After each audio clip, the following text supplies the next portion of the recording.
right, welcome to 3.7 notes. Now this actually isn't in the book per se. It's a little introduction that I think we need to cover before we actually get to 3.7. So we're actually going to call this 3.7a.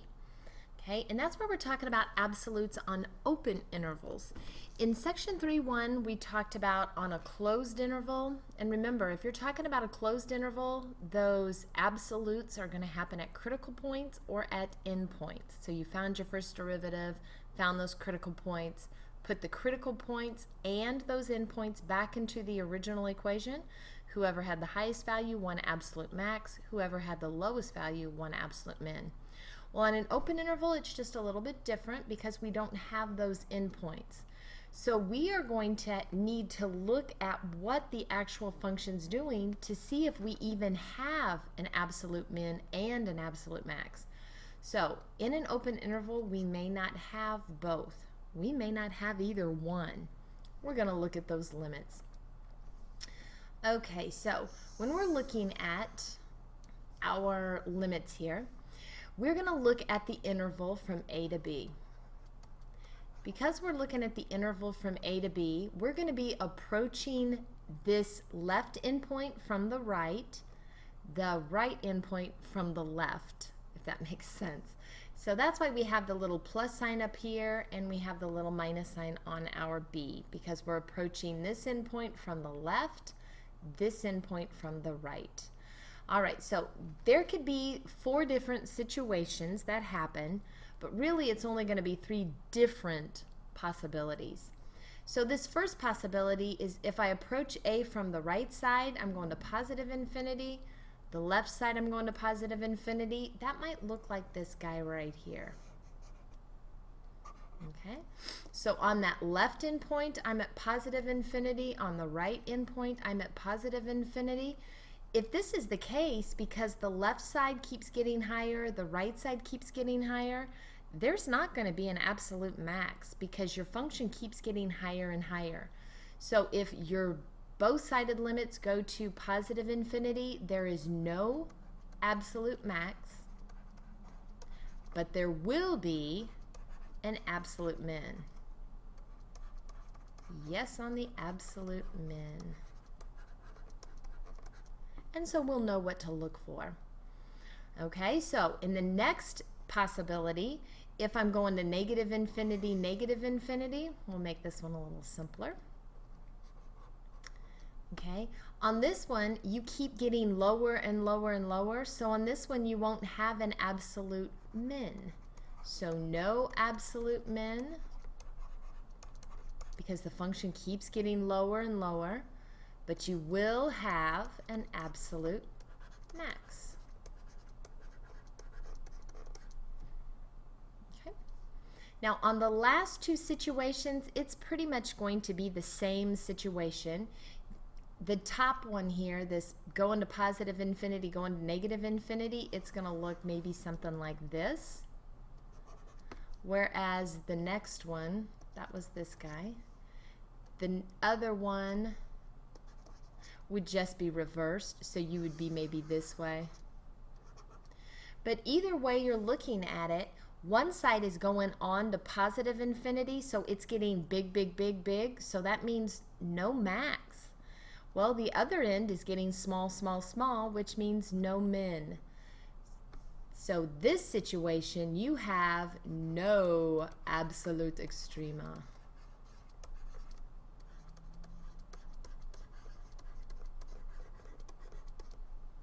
All right, so we are going to have to look at our limits so that we can figure out what we have, and then we'll follow the same type of procedure we did in 3.1 to figure out what they actually are. So our game plan for open interval absolute extrema. First thing we're going to do is use those limits to see what absolutes we have, because if our limits tell us we don't have an absolute min or an absolute max, well then we're not going to go find one. So we won't find our first derivative, we won't find those critical points, we won't do anything else. So this first step is going to be very important to us. So if we look at our limits and we find that we do have an absolute min or we have an absolute max, then we're going to go find it by doing the first derivative, setting it equal to 0, or finding out where it's undefined, because we need those critical points. Because this time, the only place those extrema can happen is at the critical points, because you don't have endpoints to check. Once you find those critical points, if you only have one critical point, it's automatically the winner. But should you have more than one critical point in your interval, you will plug it into the original equation to see who's the highest, so they win the max, or who's the lowest, who wins the min. Okay, so very much like our game plan in 3-1, but we first have to see what we have, because we're not going to have both a min and a max. All right, so let's see what this first example is going to look like. Okay, this time our interval, it is still open because we don't have closed endpoints. We're going from negative infinity to positive infinity. That's about as big as it's going to get. All right, so first thing we're going to do is the limit as x approaches negative infinity of our function here. Normally when we do limits, we're not really concerned with positive infinity, negative infinity, because we just want to know if we're no bound, it's going to be a does not exist. But now we really do care about whether we're positive infinity or negative infinity, because that's going to fit into our do we have an absolute max, do we have an absolute min.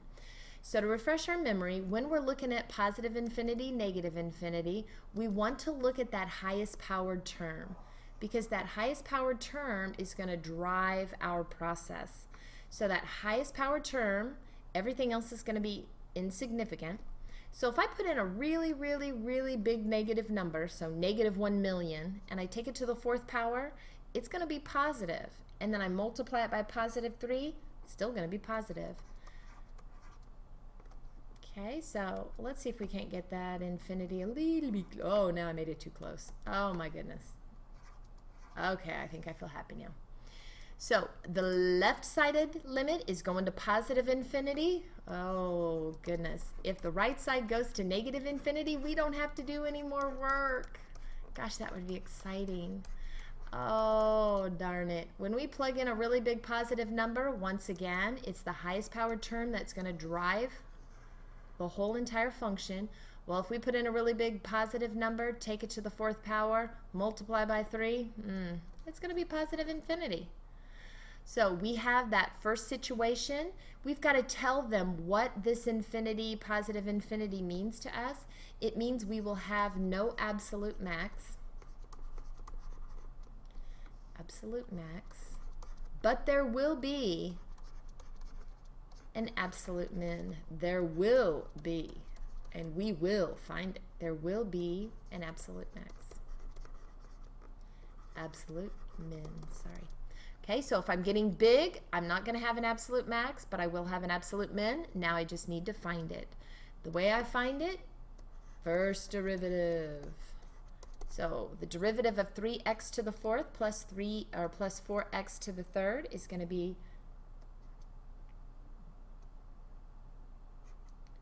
12x to the 3rd plus 12x to the 2nd. I'm going to find my critical point, so I'm going to set that equal to 0. I'm going to go ahead and factor out some things as we go. So I'm going to factor out my 12x squared. That's going to leave me with x plus 1. So my critical points, I have 2 of them. I have 0 and I have -1. So this is one of those instances where I will have to resort back to the original equation to see who actually wins the absolute min.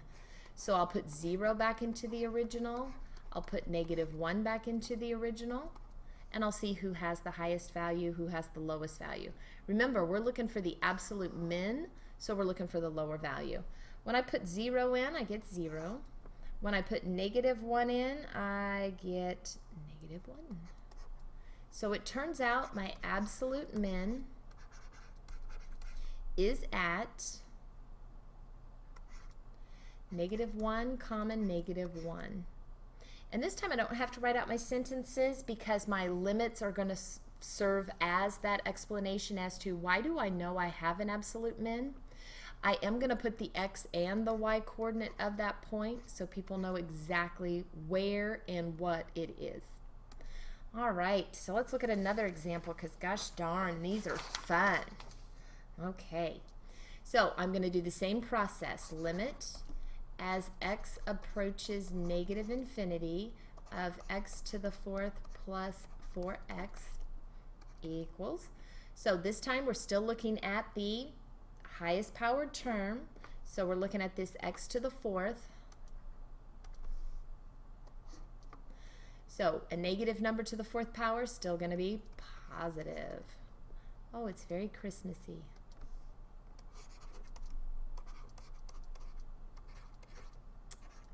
Okay, now we do the other endpoint, and once again we have just about the biggest endpoint in the biggest interval we can have. Once again, you're looking at that highest powered term, so that's going to be positive infinity. So once again, we have no absolute max, but we will have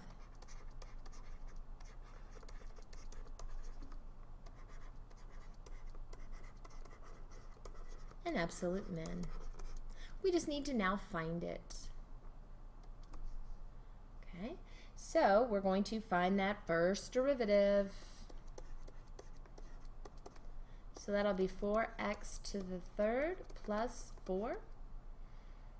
Okay, so we will set it equal to 0 to show them we are finding our critical points, x to the third plus 1.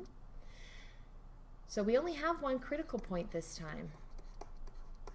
It's going to be at x equals -1. Well, since there's only one point, it will be the winner. We will go ahead and put that absolute min in the form of a point. So we're going to go ahead and find out what the y-coordinate is. Remember, the only time you're going back to the original equation is to find the y-coordinate. So when you put that -1 in there, -1 to the fourth power is +1, plus 4 times -1, it's going to be -3. So my absolute min is at -1, -3.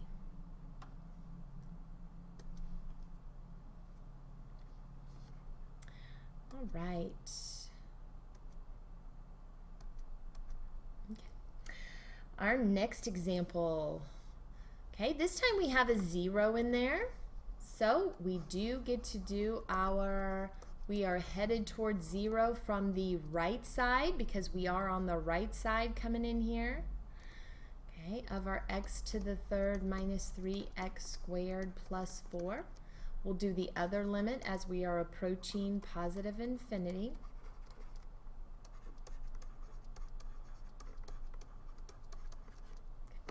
So now I have a number, so I'm going to be plugging that number in. If I plug 0 in, I'm going to get 0 minus 0 plus 4. I get 4.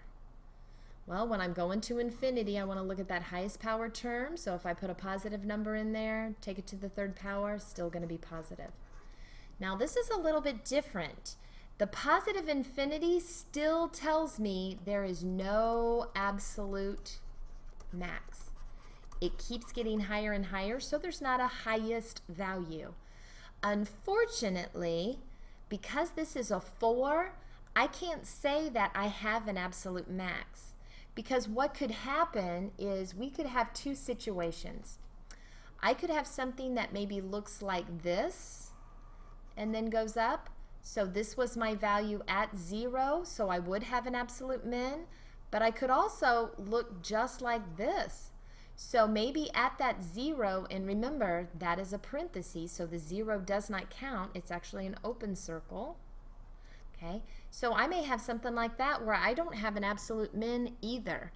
What we'll need to do is find our critical point, and then if we have this first situation, I should have decreasing and then increasing, so that would mean I have that absolute min after all.